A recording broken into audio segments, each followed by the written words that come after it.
Once again, my name is Becky Curry. I'm a director for student services, and we have 3 awesome presenters here today. I'm going to let them introduce themselves.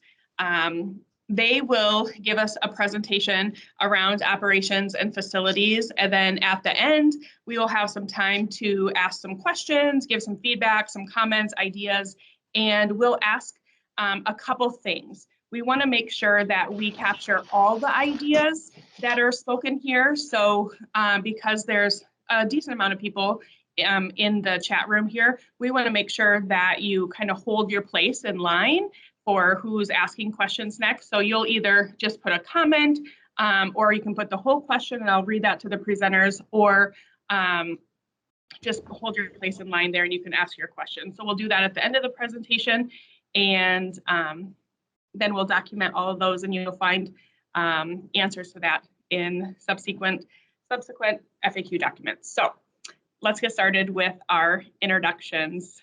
Jamie, Brian, and David. Go first here. Jamie Wilkerson, Facility Services Directors. I'm Dave Berger, representing Construction Services. And Brian McAvoy, Director of Custodial Services for the district. So it actually looks, Becky, like we can share a screen now. So I'm going to go ahead and see if this works. Okay. Maybe.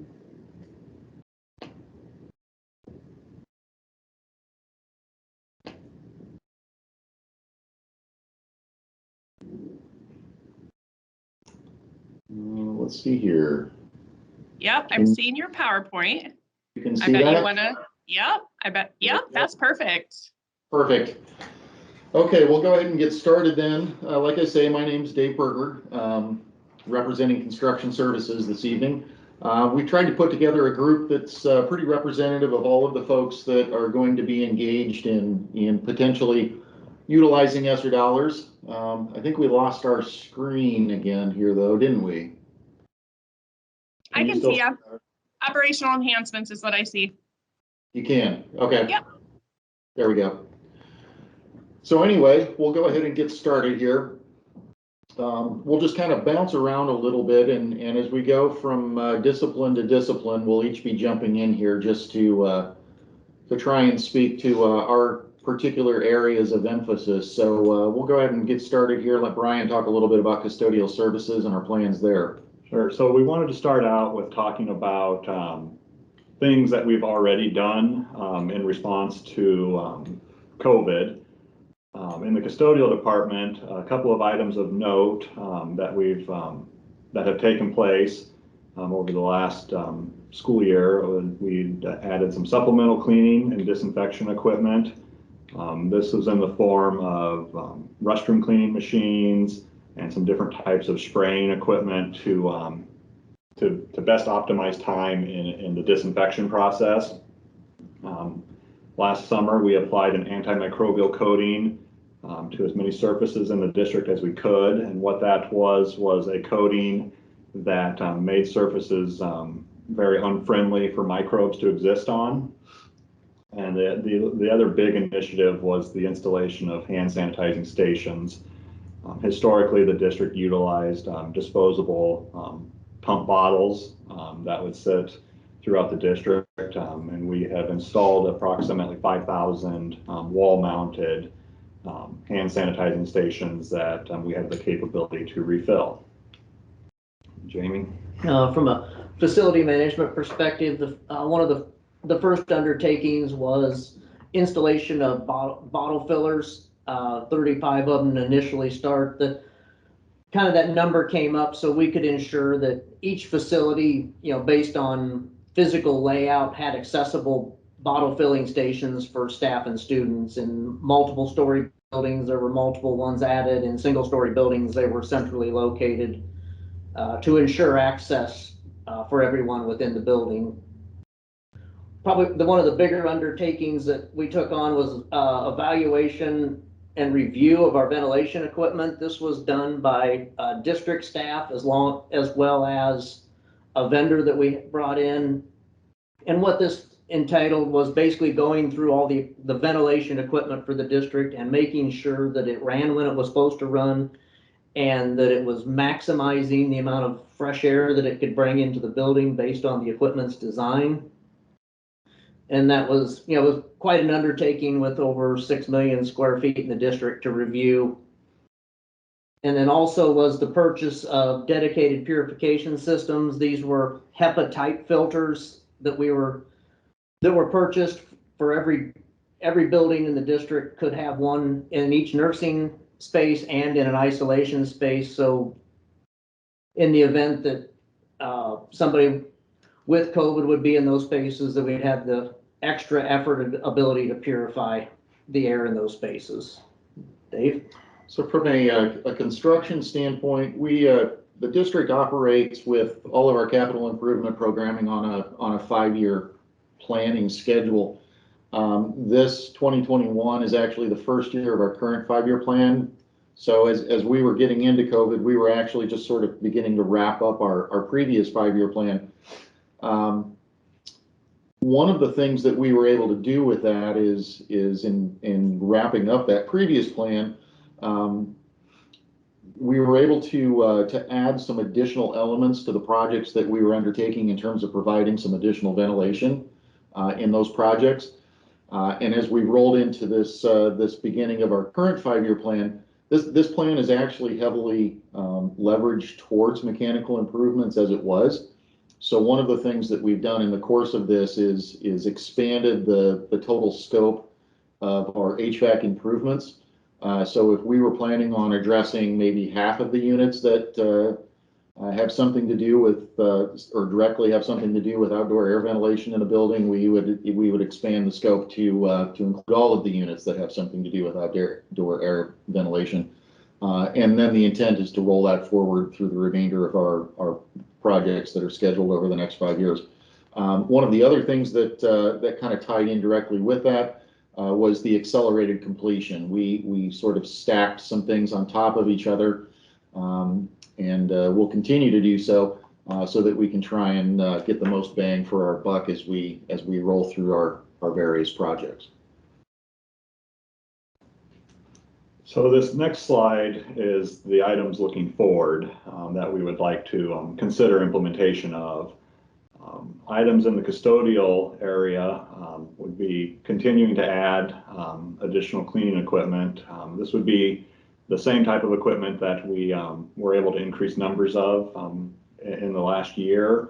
Again, being our restroom cleaning machines and spraying equipment. With the idea of optimizing not only the effectiveness of the work that's being done, but the time that the custodians need to complete the task.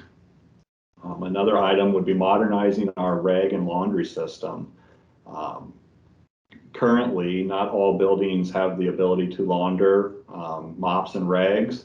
And what that ends up having us to do is we then look at using disposable type items, which are not of as good a quality as we would like. If we had the ability to launder at each site, we could upgrade our mops and rags to much more effective material that not only would help remove microbes from the surface, but again, optimize time. Would like to consider a system for on-site generation of cleaning products. And what this is instead of purchasing cleaning products in a form that's either concentrated or ready to use, it's installation of machinery that will take water and depending on the type of system, salt or a type of acid, and create a cleaning product on site. They are rated by the EPA as effective, and they are a more sustainable product as far as indoor air quality and using the product. And then enhanced monitoring and testing of our cleaning processes. We want to know that what we're doing is working. So we want to implement a monitoring system that's very data driven, and that can be done through the use of some monitoring equipment that test microbe loads on surfaces, as well as having personnel available to conduct that work. Jamie? for the facility identified needs. The first item on the is building systems and controls. And this is actually the controls that manage and monitor our HVAC systems, which is our heating, cooling, and ventilation systems with the district. We monitor and control over 100,000 points as a district. And with the goals being to be able to expand the access, expand the data collection that we have, be able to share that data better with our building frontline staff so they have a better understanding of what's going on in the building and how the building performs. It also monitors our energy use and consumption. So being able to continue to manage those resources will be vital as we continue to increase our ventilation rates going forward.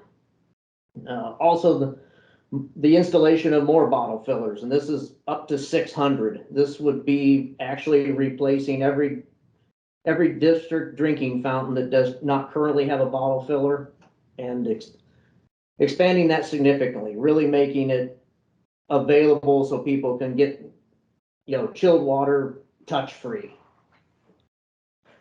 Continued ongoing assessment and repair and maintenance of our ventilation equipment. Again, that's the kind of the heartbeat of the building, to make sure that we've got the ability to continue to bring in the fresh air for our buildings, maintain our run times and extended ventilation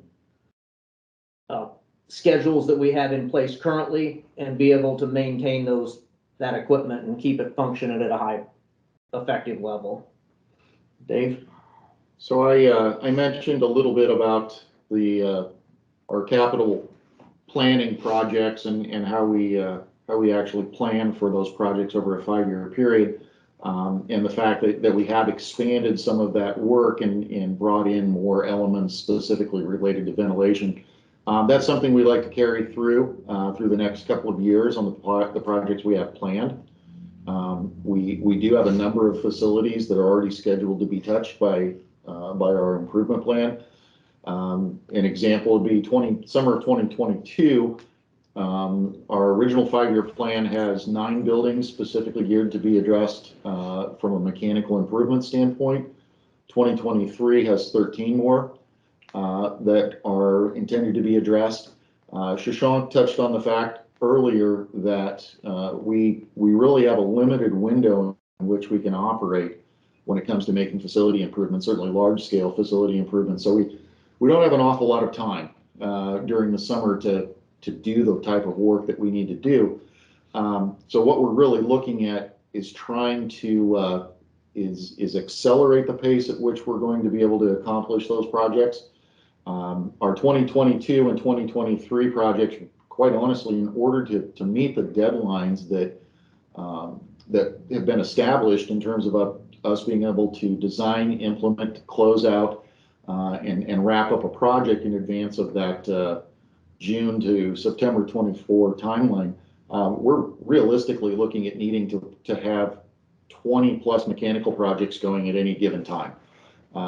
That's extremely challenging for us. We don't have the staff to manage that many projects at any given time,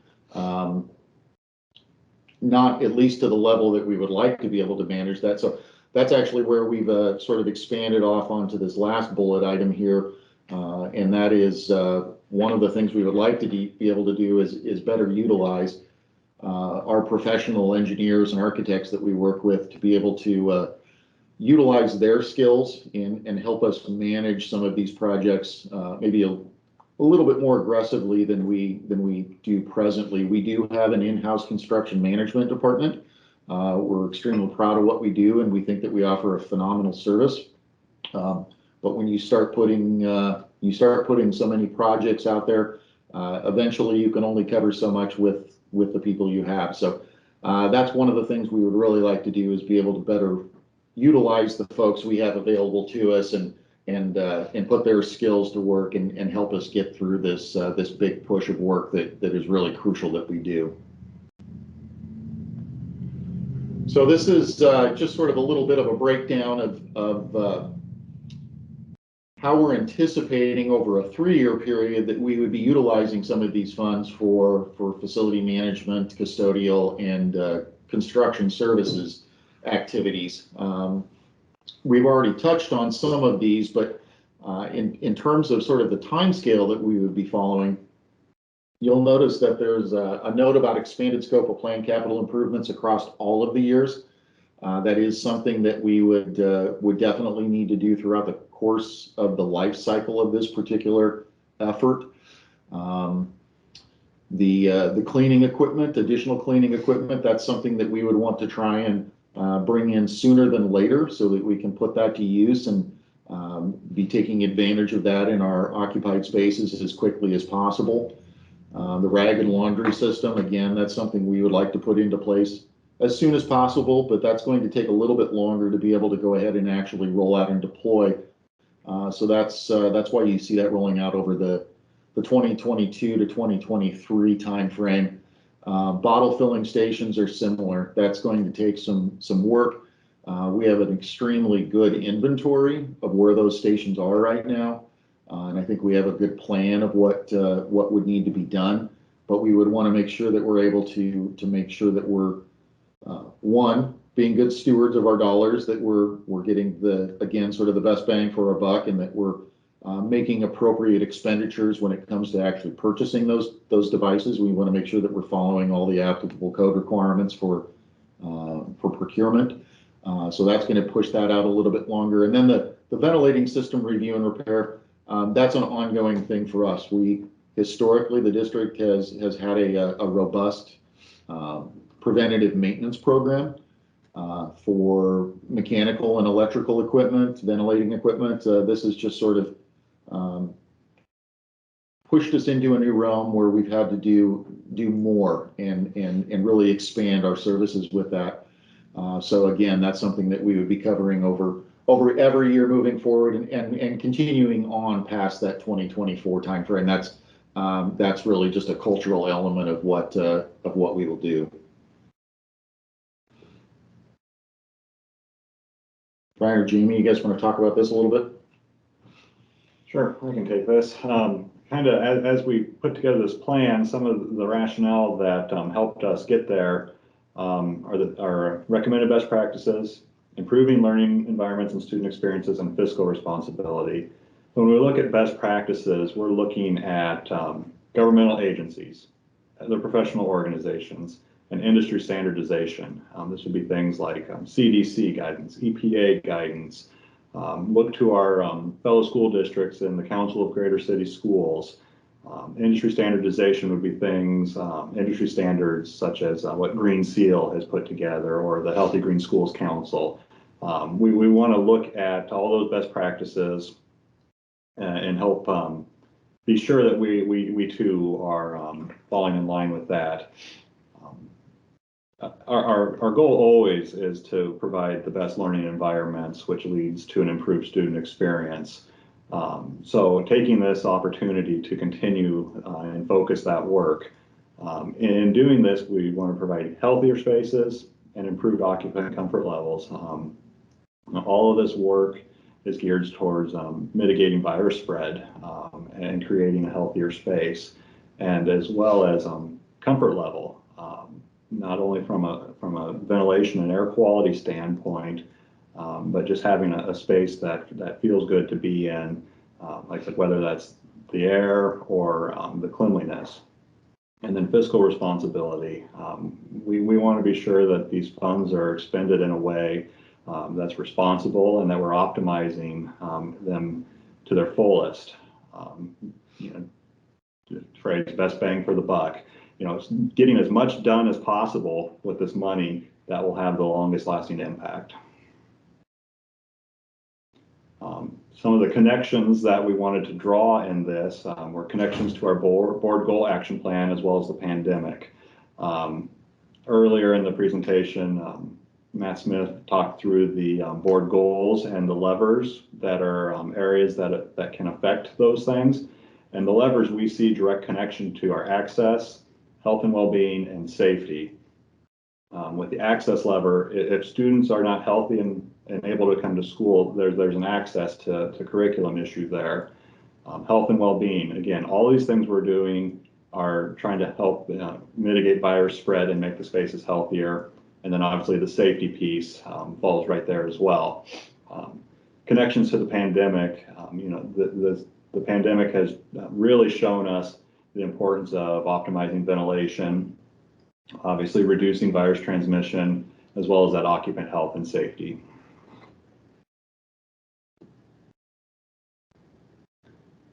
Let me take over, Jamie. Yeah, I think, the expected, impact is, again, all forefront is reducing that potential for virus transmission. So, making sure that our environments are safe and healthy, so people can come learn and be comfortable while they're doing it. Enhancing that learning environment and student experience and making it the most comfortable we can make it from our perspective, from cleanliness, health and safety, ventilation. And then again, leading to the confidence from the community that we are doing the right thing and we're applying the best technology, the best practices, and following the guidelines that's the most current information at the time.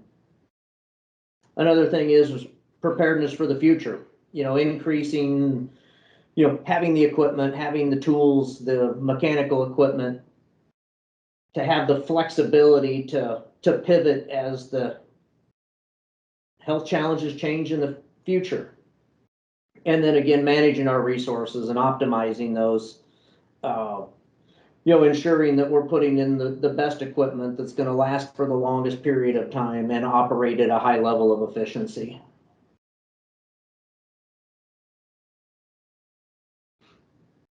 So in terms of monitoring and how we're actually going to provide a level of verification that we're actually doing what we're saying. So in the course of implementation, one of the things that we do as an operations group is we do meet on a regular basis to review where we're at, sort of at all stages of our efforts, project planning and implementation. So one of the big things we'll be doing is just maintaining that level of communication and that discussion amongst ourselves as operations group leaders, but then also amongst the folks that we work with here on a daily basis and in our buildings to make sure everybody's aware of exactly where we're at throughout the life cycle of each one of these projects.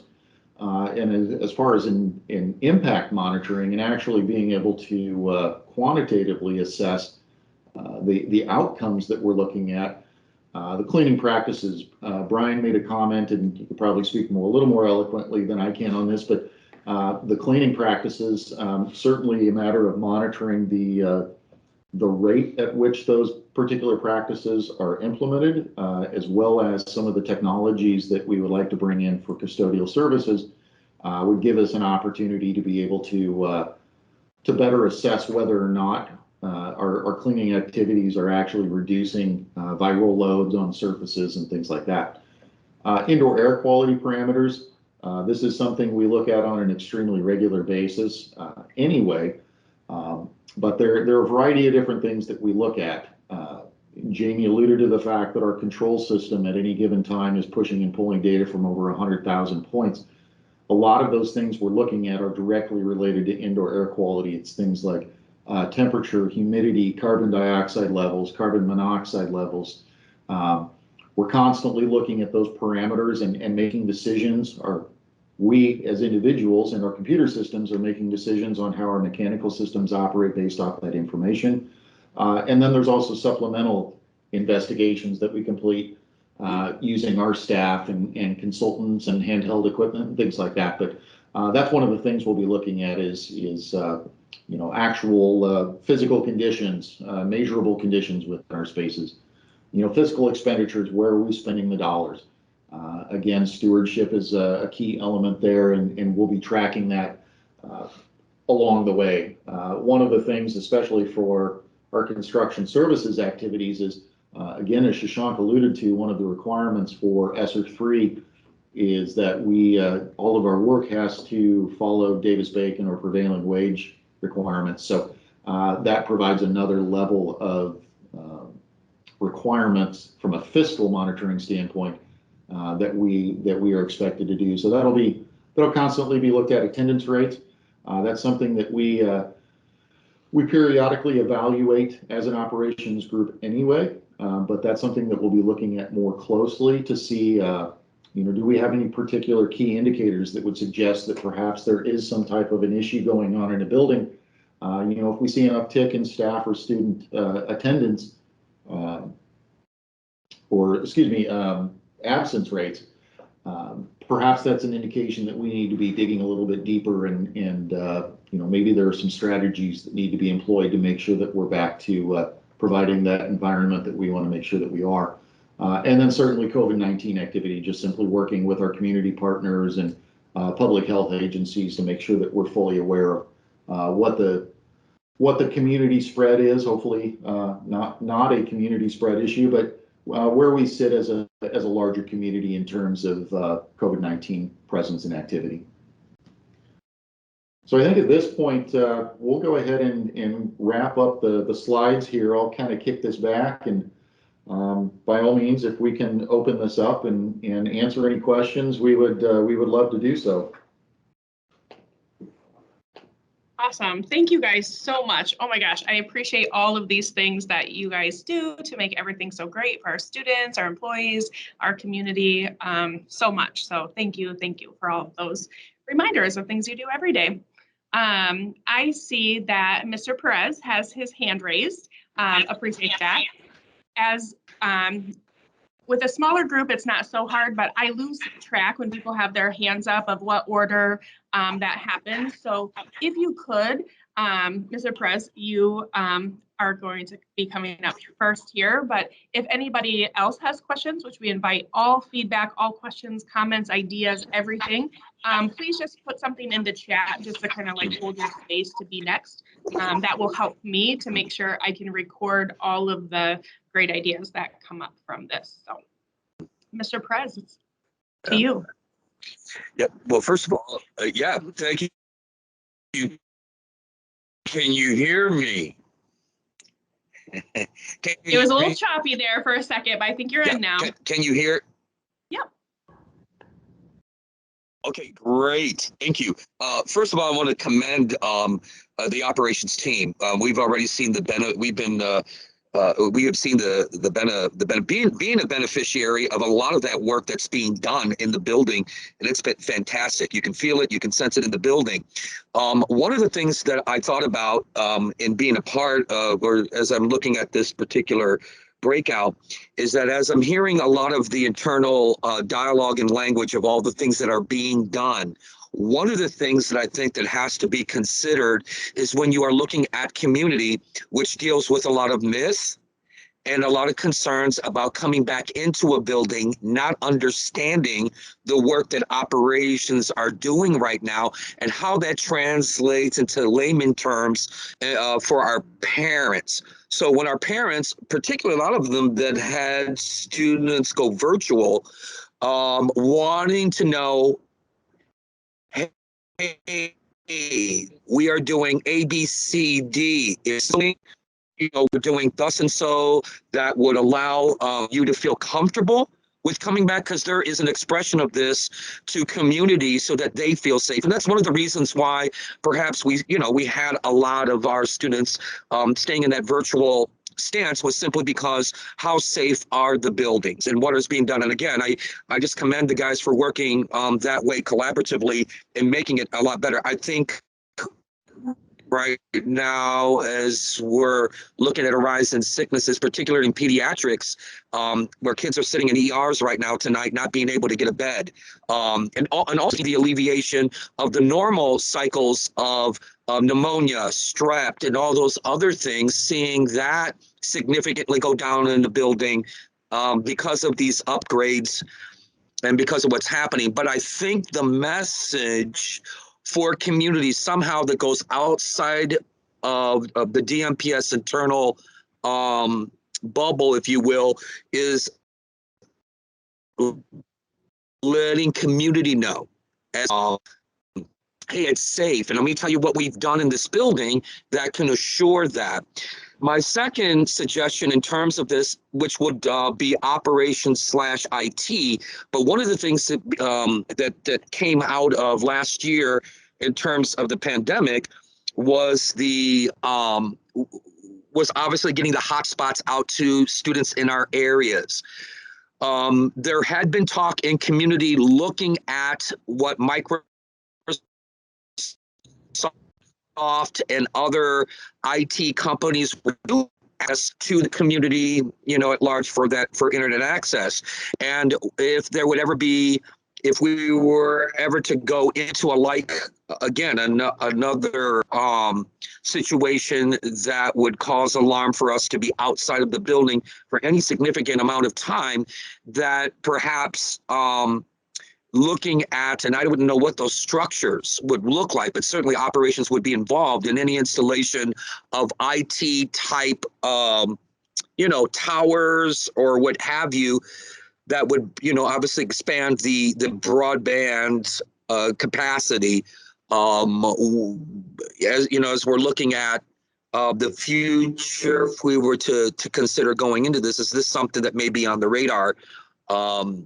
But I knew it was dialogue and talk, instead of just disseminating the hotspots, which were a lot more difficult to do, money, and obviously tracking all those logistics. But would that be something obviously that as a district, seeing that a lot weighs on our district in terms of supports, our partners? There's a lot that goes on within any building, and when we have to disperse out of the building, that means we lose things along the way. So those are just my two thoughts. That's great. Thank you. We'll definitely record those.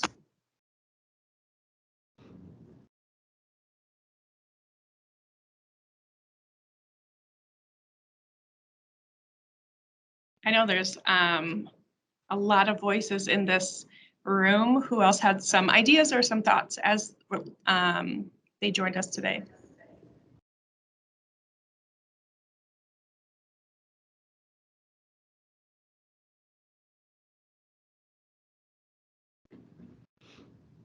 Well, I guess as we kind of wait for maybe somebody else to bring up a question or another comment, I do want to just really quickly kind of get on Mr. Perez's comment, and I think you've really hit it on the head there, that communication is such a foundational element of what it is that we need to be doing.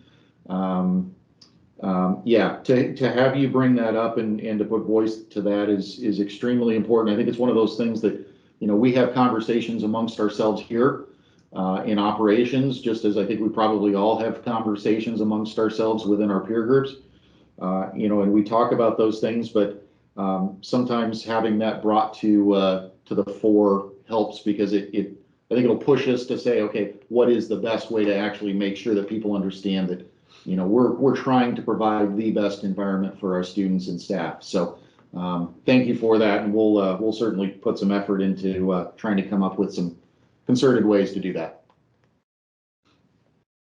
Awesome, thank you. We have another question. If I know who this person is, it's Mrs. Boston, but sorry if it's Mr. Boston. This person does not have a mic available, but here's the question.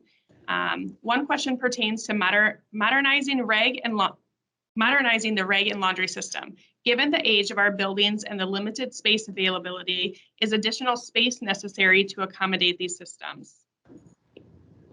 So that's the first part of the question. Sure. The hope would be that we could accommodate this within current custodial or mechanical spaces without having to, we wouldn't want to take any spaces away from that are needed for students. I don't know, Jamie, if you have any thoughts. I think we generally would be okay in the spaces we currently occupy. Yeah, I think definitely mechanical rooms, boiler rooms is where we would focus that space. And that's where all that infrastructure is that we need to attach to, whether it's electrical or plumbing or sanitary.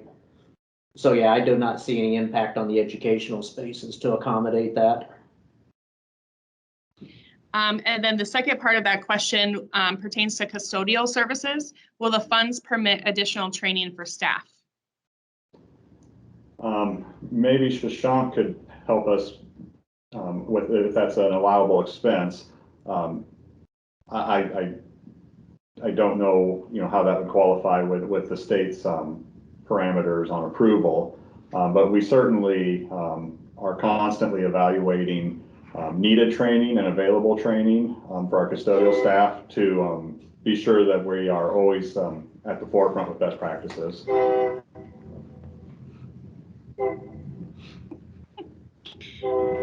I hear that train behind you over there. Yeah. Sorry about that train. And Ms. Albers has a question about ventilation and windows. So Ms. Albers, if you would like to go ahead. Hi, I'm Chris Albers. I'm a teacher at Monroe Elementary. And I was just wondering, as I listened to you talk about expanding the ventilation projects, what kind of things that includes? For instance, at my building, I know people have wondered how often or if, like the ductwork, for instance, is cleaned out. Another issue at my building specific, so I don't know how many buildings face this, but for instance, we can't open our windows because we're at an older school, and it's just unsafe to open the windows because they're very heavy and the sealant isn't good. And so does improving those windows so that they're functional, is that something that might be included in ventilation improvement? Or what kind of things fall under that umbrella? You bet. I'll jump on this one, and then maybe Jamie can answer some things here as well. So realistically, I think probably the best way to look at this or to think about this in terms of how we go about sort of assigning some responsibility and picking up some of the ventilation elements on our projects is if a project has something to do with physically moving air and bringing outdoor air into a space, it's a project that we would consider as having an impact on improved ventilation. If it's like a radiator or something that just sort of sits there and it doesn't have any air moving through it per se, it's probably not necessarily going to be related to ventilation. Monroe is actually a great building to talk about a little bit because that's one of the buildings that's on our current 5-year plan. Monroe was one of the first buildings that was impacted by the Students First program back in 99, 2000, somewhere there. So it was due as it was for some improvements. So the type of things that we're going to do there, we're going to go through and look at all of the units that actually physically move outdoor and conditioned air through the spaces. So we'll be looking at ways to improve the amount of outdoor air that comes in. We'll be looking at ways to improve things like humidity levels, so people are more comfortable, temperature levels, so that we are better able to control temperatures within a space. That's the sort of thing that will be addressed. We'll be doing really a little bit of everything to the mechanical systems in a building like Monroe's, and virtually everything we touch in that building, given the way that the systems are configured there, should have an impact on ventilation. When it comes to windows, that is certainly one of those things where, as we were going through this last year, we certainly recommended that if people were comfortable opening their windows, we encouraged that. If it was not going to result in, bringing in all the hot, humid air from the summer season in and making people uncomfortable, our buildings are not designed to operate with windows open. I will just say that. So when our engineers design a mechanical project, they design the building as if the windows would be closed, because that's the way they design for the efficiencies of their systems. Certainly opening windows when the weather conditions are favorable, it's a phenomenal way to increase the amount of fresh air coming in. And I think that's one of those things, maybe Jamie, you can talk a little bit more in depth on building envelope maybe than I can. Yeah, and I think, the windows on it kind of go on that, on days when you can open the window, it feels great to get that cool, fresh air in. Unfortunately, in Iowa, that's a very few days a year. So that's, kind of like, Dave said that, the buildings are designed to provide the ventilation requirements we need for staff and students with the windows closed. I think it's I kind of equate it to your refrigerator. You don't expect the milk to stay cold if you leave the refrigerator door open. I think our buildings are very similar to that analogy that, ideally you keep them closed, allow the ventilation systems to do their job, and then they work the best. Sometimes it's counterproductive to open a window when the temperature may feel right and it may actually drive that room into overheating or overcooling situation, based on outside conditions. And talk a little bit about the ventilation and duct cleaning. That's something we evaluate. We try to really focus on our preventative maintenance activities within the building, making sure we change the air filters on the quarterly basis when they're scheduled, evaluating the coils within the air handlers and make sure that they're not getting dust buildup and that we're cleaning them on a regular basis, and doing everything we can to trap all that particulate before it gets into the systems. So if we're doing everything from a preventative maintenance, then it does reduce the likelihood that we have to go in and do any heavy duct cleaning.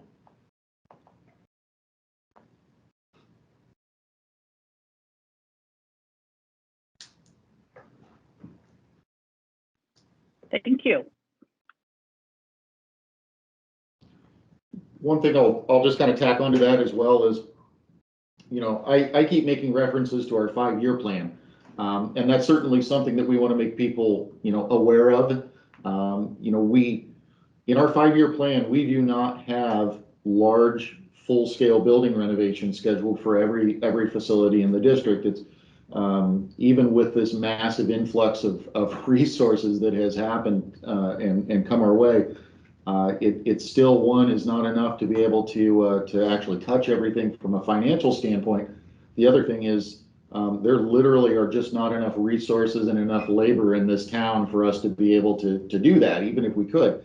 But one of the key things that we've really spent a lot of time talking about operationally here is making sure that while we're going to be addressing these buildings that were scheduled to be impacted by our 5-year plans, we fully understand and want to make sure that the way that we're approaching systemic improvements is done as equitably as possible.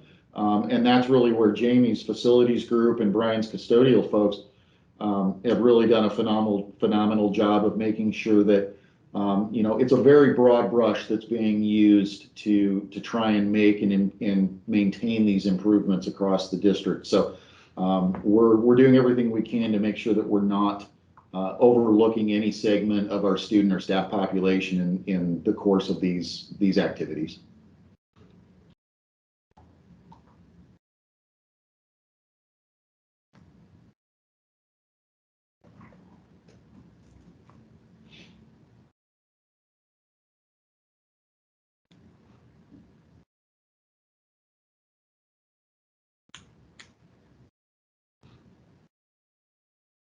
Any other ideas or things that you're going to put in the comment box later, but you would just want to share here instead?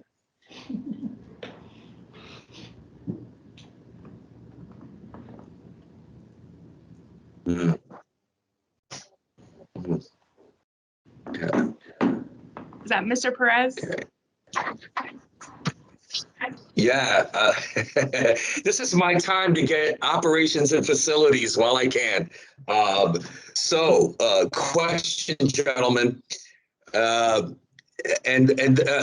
during this last year, we've certainly had a lot of community stakeholders who also wanted to be resourceful and looking at ways to help improve our facilities and buildings at their own expense. But obviously, there has to be that connection with operations and so forth with you guys, particularly as we go back into a new building. I, being a king, we're looking at new spacing after this last year being in a COVID response, and moving rooms around and creating new spaces in terms of just new initiatives in our building. For instance, we're looking at doing some things in one of our spaces for our staff as a response to COVID. Being a very difficult year, we wanted to create a space for them where they can not only just having a staff lounge, but just kind of a creative space, if you will.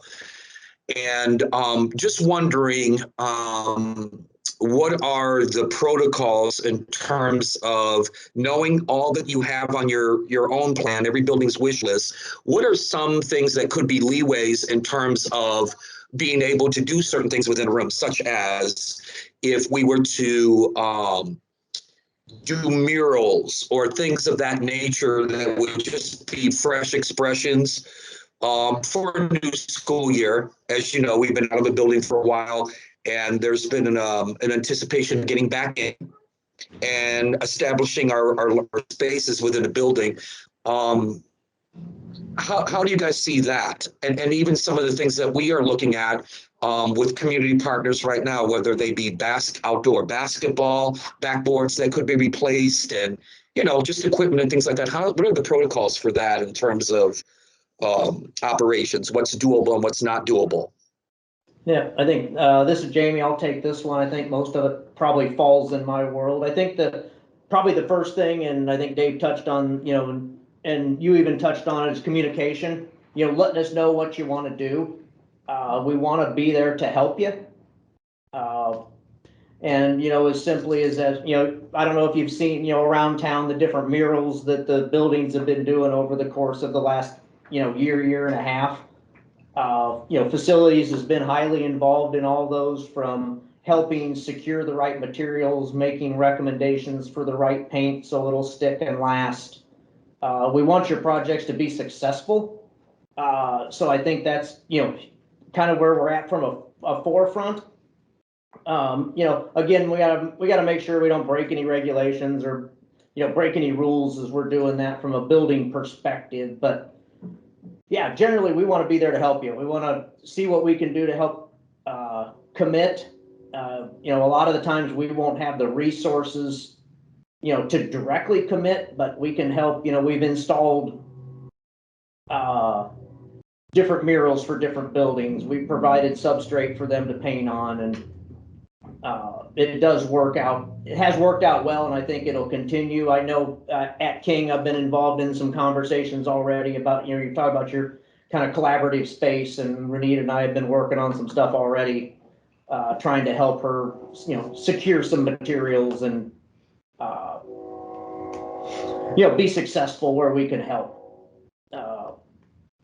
But yeah, I think communication is key. Just sharing with us what your vision is, and then we'll be honest with you where we can support you, and, you know, where we don't recommend you proceeding maybe with a particular project, and we'll tell you why, what the hang-ups will be or the hurdles that we'll have to get over. Yep, thank you so much. And specific question about the ESSER funds, if whether or not ESSER funds would be appropriate for that, right? I think that was the question. And Mrs. Boston has a question about, given the short period of time, will the district issue RFPs and request bids for each project? Yes. So RFP being request for proposals. Yes, as a public entity, and the fact that we're using public dollars, we do have specific procurement rules that we do have to follow. And yes, we will be following all of those. We'll be issuing RFPs for design services, and that's usually where we solicit services using an RFP type setup. We'll go out and request that our designers provide us with proposals. We'll essentially define generally what the scope is of the project, and then we'll request that the designers come back and provide us a fee and a proposed concept, and then we'll negotiate with them and enter into a contract for design services.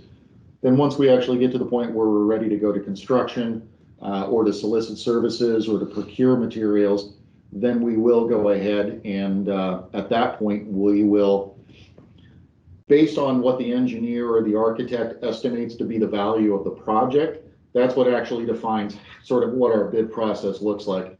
A large project, especially something that's going to be related to ventilation, you're talking high dollars, you're talking big pieces of equipment, lots of labor.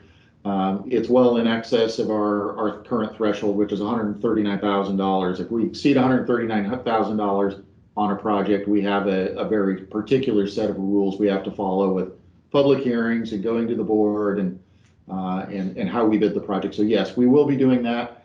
The other thing we will be doing, though, quite honestly, is we do go out and solicit services from some of our local service vendors and suppliers every year. So we maintain a variety of different service contracts for different disciplines, be it electricians, mechanical contractors, certain custodial services, things like that. And if we do have a specific project where maybe it makes sense to utilize and leverage one of those service contracts because it gives us the best chance to take advantage of known labor rates or known material costs, we'll certainly do that. But yes, the intent is that we will be soliciting these services as much as possible. And there was a little discussion before also that certainly any of these ESSER dollars, we do have to follow the federal Davis-Bacon and related acts requirements, which are kind of a long drawn out thing that requires a lot of extra paperwork, but Davis-Bacon requires that we have very specific record keeping and procurement policies that we follow, and so yes, we'll be doing that. Probably more than you wanted to know on that.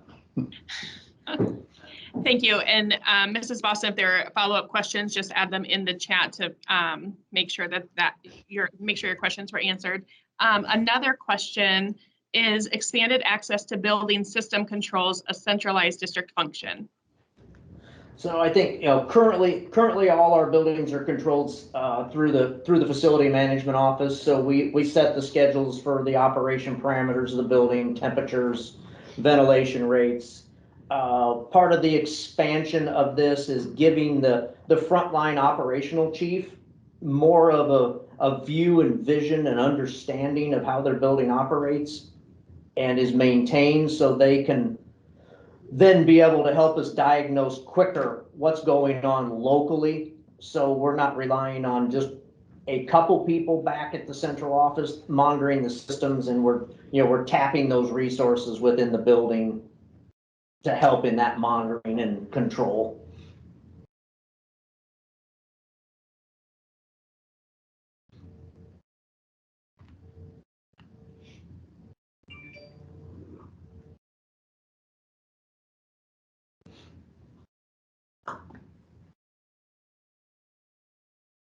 Mrs. Boston says your answers are very helpful, so thank you, team.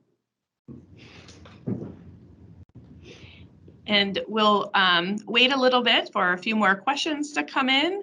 Once there are no more questions, we won't hold you to the whole time, but we certainly will stay on in case there are questions.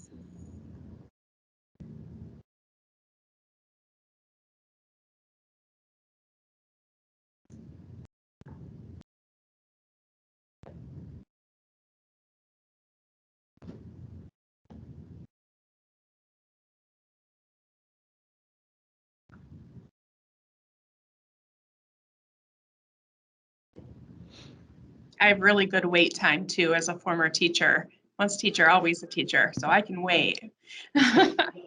But in case there are some other questions, or you keep formulating your questions if you're thinking of them, but we're going to end our session. If everybody could just think of one word after you've heard the presentation today that describes how you are feeling about this work. And if you could put it in the chat, that would be helpful for us to just know how people are feeling going forward. So one word that describes how you are feeling about this work. What's your word, guys?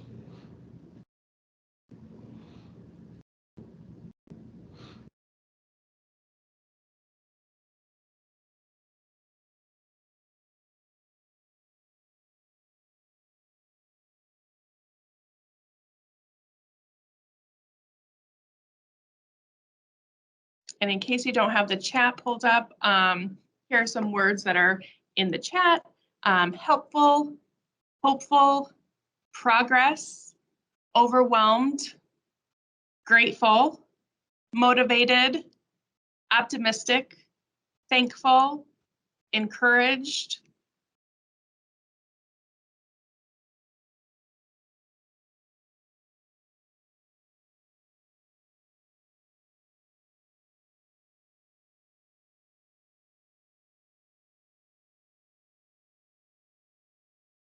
these words help me also to remember that we have a broad spectrum of feelings around protocols and safety, and we have a whole team of people who are here to help, and we want to do as much as we can. Definitely appreciate all the input that people are giving, and appreciate everybody's willingness to join us tonight.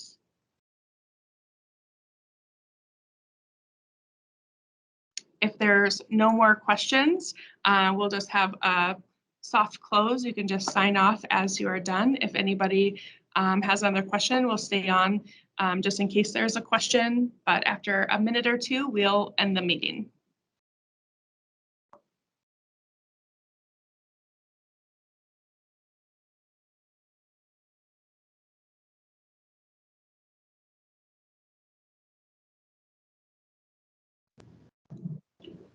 Thanks from all of us here at Operations. Thank you guys as well.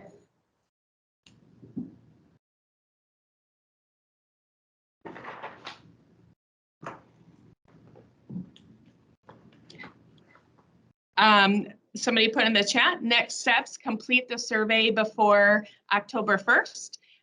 So that survey is out there in case anybody from the community, whether you're in this meeting or not, wants to provide input around any of the ideas that they have. It doesn't have to be specific to operations and facilities, could be any of the other sessions that were held today or other ideas that they have. So that survey is open to everyone. That survey specifically was for things that weren't captured here, but please feel free to put your ideas into that survey. But this is another way to provide your feedback was here in person. So we do have the feedback that was provided today.